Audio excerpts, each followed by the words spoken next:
para avançar.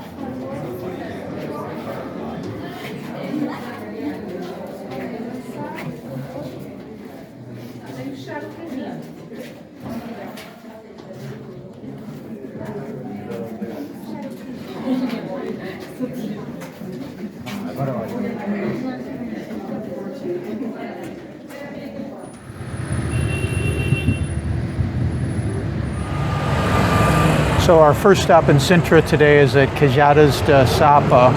This is a pasteleria that's been making Quintas de Sintra. They say they're the oldest ones. They say they've been making them since 1756. Can't confirm or deny that, but that's what the sign says. It's a cute little pasteleria in there, and what they make is Quintas de Sintra. So here's what they are. They're the little tart, and they've got the crust on the crust here, and then they're filled with caramelized custard that's made with a fresh cheese, similar to ricotta, maybe the consistency of yogurt. And then they make these little tarts, and they're cranking them out by the hundreds back there. 95 cents a piece. Let's give them a try.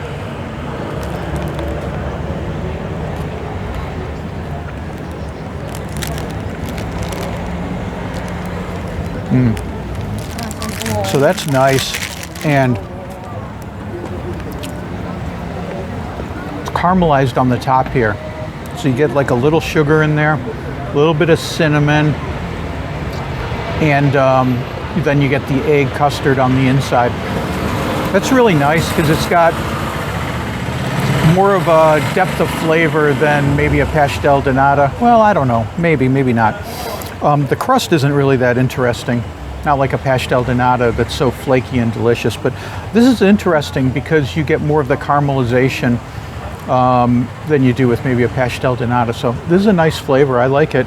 And this is a good first stop to get us going, get us a little sugar rush before we hit all the sites in Sintra.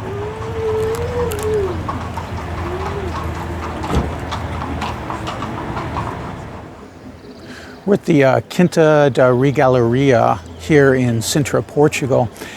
And this is one of the main attractions here in Sintra. Of course, the Pena Palace is huge and the Moorish Castle is huge. This place, a lot of people come here as well. And it's worth your time. The gardens wandering through here are magnificent, absolutely beautiful. It's 10 acres, so you can spend a lot of time wandering around. There are steep hills here. There's lots of stairs too, so be prepared for that. Bring good footwear and be ready to climb some stairs. You're probably going to be climbing. The major things that people come to see here is the giant well, or as my friends call it, the pit of despair. And you climb to the top and then you spiral all the way down to the bottom. It's pretty cool looking, worth your time to do that. And then over here is the mansion, and that place is really ornate. The facade on the outside is magnificent. The inside, it's pretty cool. It's worth wandering through. It only takes a minute or two to walk through it. So that's pretty cool. There's a chapel there as well. But to me, the main attraction is seeing the grounds here. The gardens are really beautiful. They even have a greenhouse back there. It looks like they have several people, gardeners, working here full time to work on the property and keep it nice looking, and planting new plants and taking out old ones and whatnot. So definitely worth your time. But here's the thing to know: if you come to Sintra, especially if you come in the summer, it's going to get really busy. Big crowds here. We had to wait in line quite a while to get to the well.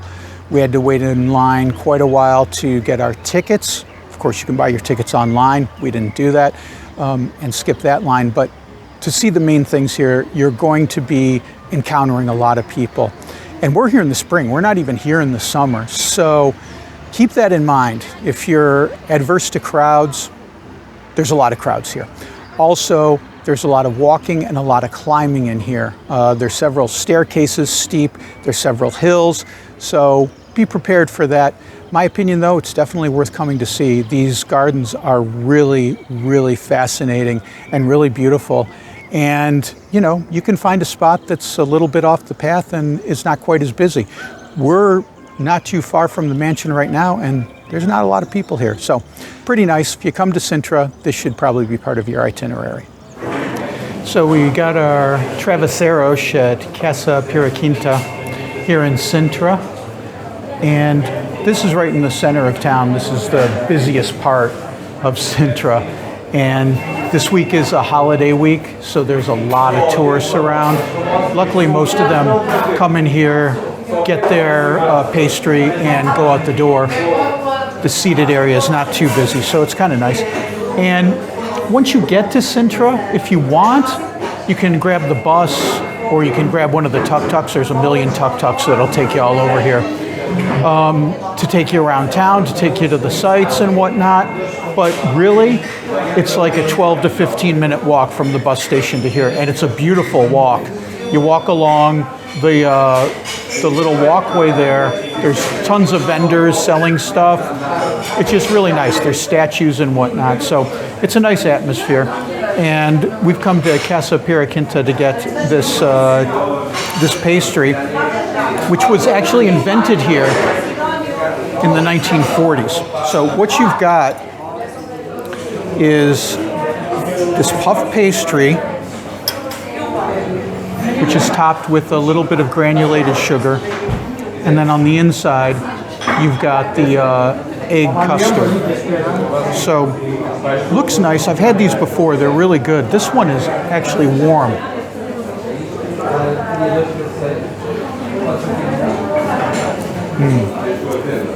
Sweet, eggy, and the crust is so nice and light and flavorful. It's really good. So, got a little cafe to go with that.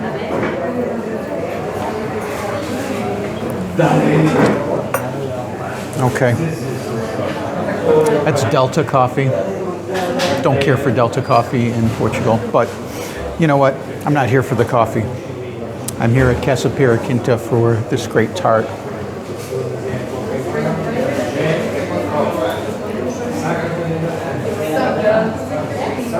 So after all that walking, we could really use for some sustenance. Unfortunately, the place I really wanted to go to, A Praça, we walked in there, the owners, the family, they were sitting down, they were eating their lunch, and I was like, can we have lunch? And I said, no, we ran out of food. This is the last of it, we're eating it. So we didn't get to go there, unfortunately. Food looked good.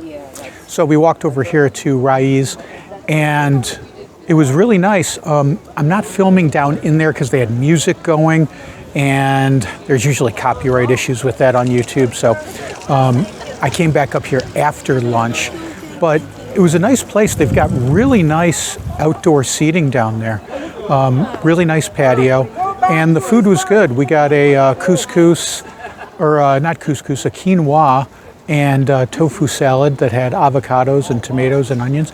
It was really quite good.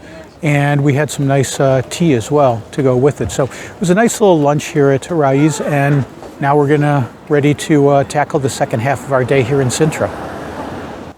We're at the National Palace of Sintra, and you know, I've been to Sintra a few times because every time someone comes to Portugal, they always want to go to Sintra. It's probably the most popular day trip from Lisbon, so everybody comes to Sintra. But I've never been here before, the National Palace of Sintra, because everyone goes to the Pena Palace, the Moorish Castle. A lot of people go to those gardens that we were at earlier. But this place gets overlooked, and, you know, the Regaleira garden was absolutely jammed when we were there. We came in here, yeah, there's a few people. There's a couple of tours in here, tour groups. But really, it's not that busy here. And I gotta say, this is probably heresy, but I like this place better than the Pena Palace. Now, Pena Palace is a place you definitely should see, but don't skip out on the Sintra National Palace. This place is gorgeous, and this is where the royal family lived on and off, because they had a bunch of palaces, so they weren't living in just one place since, you know, 13th century, 14th century. And then when they got into the prime of Portugal's royalty, the 15th and 16th century, when they were really raking in the dough, then they built a lot of what you see around you. Now, some of this palace was destroyed in the 1755 earthquake, so some of it was rebuilt. There's a few original things in here, several original things in here, but it's really cool inside. There are magnificent open rooms, and there's a lot of great examples of Portuguese tile work, that famous blue and white tile work, and also a lot of tile work that looks to be heavily influenced by the Moorish. So those must be earlier tiles. I didn't see dates on them, but they have to be earlier tiles because those original tiles that were done, the first ones that were done, had a heavy Moorish influence.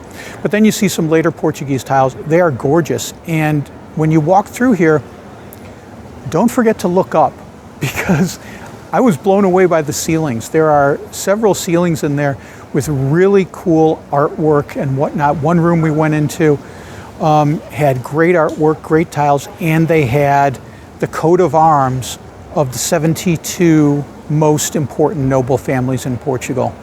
It was really cool. It's really nice, and I highly, highly recommend coming to the National Palace of Sintra when you come here.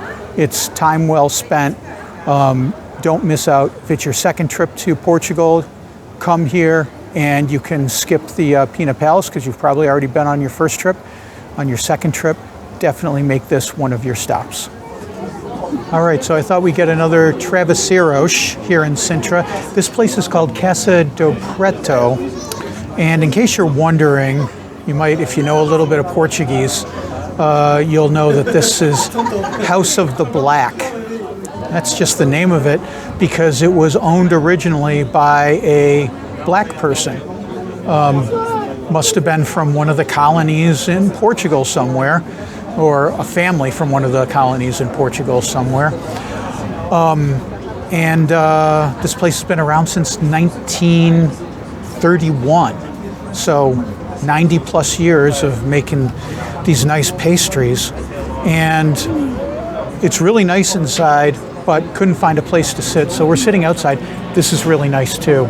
I mean, we're on the street, so there's some traffic noise, but it's a beautiful day. There's trees, there's umbrellas, so it's nice to sit here. And these, even though they didn't invent the travesseiros, that was at the first place we went to this, or the second place we went to this morning, Casa de Periquita. This place is supposed to have an excellent one, an excellent example of this. And first things first, the crust, nice and flaky.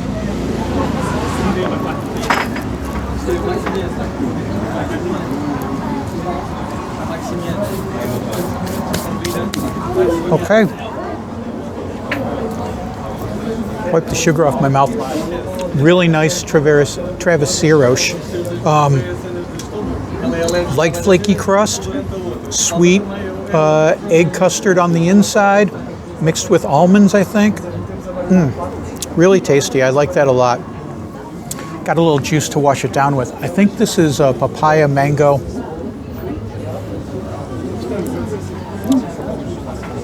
And maybe a little pineapple too. Fresh squeezed, really good. And then Karen wanted to get one of these. I'm gonna steal a little bite while she's running the camera. Now, oh, I thought this was a cake ball, but it's not. It's like a ganache on the inside covered with, all right, so I gotta tell you what these are called because Karen's from Rhode Island. I lived in Rhode Island for many years. See these things on the outside? Most places in the world call them sprinkles. It's not allowed. Not allowed in our family. You gotta call these jimmies.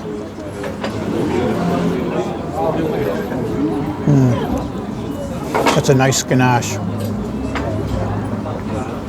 Wow, that's really tasty. Man, I'm glad you got that because that is really good. I'm gonna sneak another one before Karen gets the rest of this. Look at that beautiful ganache on the inside there.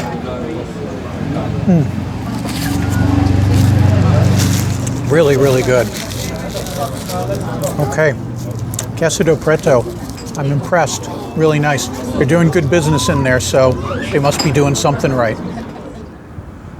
So to finish up our little pastry and sightseeing tour in Sintra, I'd say Sintra is a great place for a day trip from Lisbon. That's not news. Everyone knows that. Everyone does the day trip to Sintra from Lisbon. But here's how I would lay it out. The travesseiros. So these are delicious pastries, and I really like them a lot. But my opinion, Casa do Preto, I think theirs probably is the best one that we had while we're there. It's a little bit outside of town, but it's worth going there. If I were to lay out a one-day itinerary, I would say this. One day in Sintra, if you want to see everything, the big stuff, the 4 big sites and get something to eat, it's going to be pretty aggressive and you're going to be tired because of all of the climbing, but it's doable. Here's how I would do it. Take the train in from Lisbon to Sintra. Whatever you do, don't drive. It is a nightmare to drive in Sintra. It is a nightmare to try and find parking. Do yourself a favor, do not drive. You can take the train in, and then you can walk, or you can take a ride share over to Casa do Preto. Now, here's the thing. If you're going to come to Sintra, you're going to want to get an early start. But the thing is, the first admission into the Pena Palace and most of the other museums isn't until 9 o'clock. And if you're thinking, well, I'll go in and I'll get a coffee and I'll get a pastry, at 7 o'clock, don't bother. Most of the places aren't open until 9 o'clock. Casa do Preto, however, opens at 8 o'clock. So in theory, you could go there, get your pastry at Casa do Preto, and then Uber or Bolt up to, or take the bus, up to the Pena Palace in time for a 9 o'clock entry. So that's doable, but the other places, they're not open that early. It's not like in the US where you can get coffee 24 hours a day in most cities.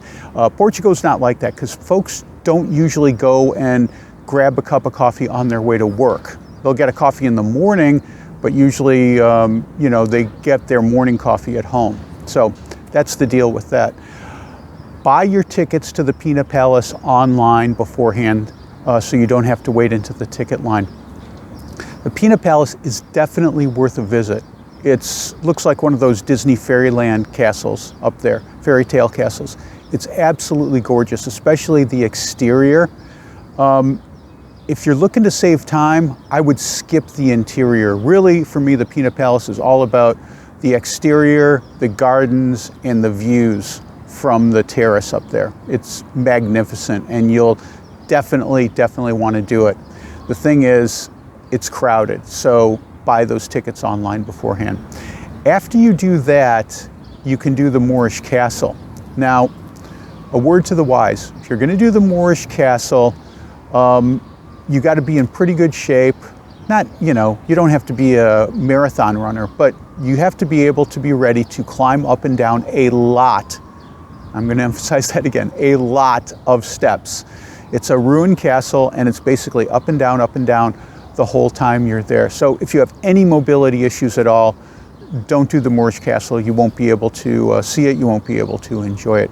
But there is a lot of climbing, and if you go there on a warm day, you're going to be sweating. It gets hot and it gets tiring. So after you do the Moorish Castle, then what you want to do is head down the hill. You can take the bus or take a ride share. Ride share is cheap in Portugal, so you can bomb around on ride share, and it's pretty inexpensive. And then grab some lunch. So hopefully when you're there, A Preço is open and they haven't run out of food. But there are other good restaurants like Raiz that we went to that serve nice food in Sintra. And while you're down in the middle of the town, maybe you get another tart. Maybe you get you go to Casa Periquita and try theirs and see how they compare to Casa do Preto. And take your time at lunch, but not too much time, because then the last admissions for a lot of the places is like 5:30, 6 o'clock.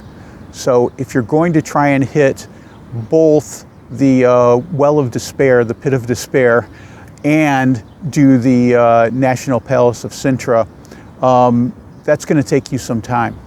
Now, you can buy tickets for both of those in advance. The National Palace, you can probably walk up. It's not nearly as busy. So those are both things that you can do, and then afterwards you can do dinner. Now, if that sounds like that's too packed of an itinerary, you could stay overnight. People do. There are nice hotels in Sintra, and you could break it up into 2 days. And there's other things that you can do in Sintra that you'll enjoy, and there's other places that you can eat that you'll enjoy. In fact, I've done a complete foodie guide to Sintra that you can get at the website destinationeatdrink.com. Go to destinationeatdrink.com/Sintra to see that, and there's other stuff in there for you to see, to do, and to eat. And if you've liked this video, be sure to like and subscribe to the channel, and also listen to our podcast at destinationeatdrink.com/pod. Well, that's it for this video. Hope you liked it, and I'll see you down the road.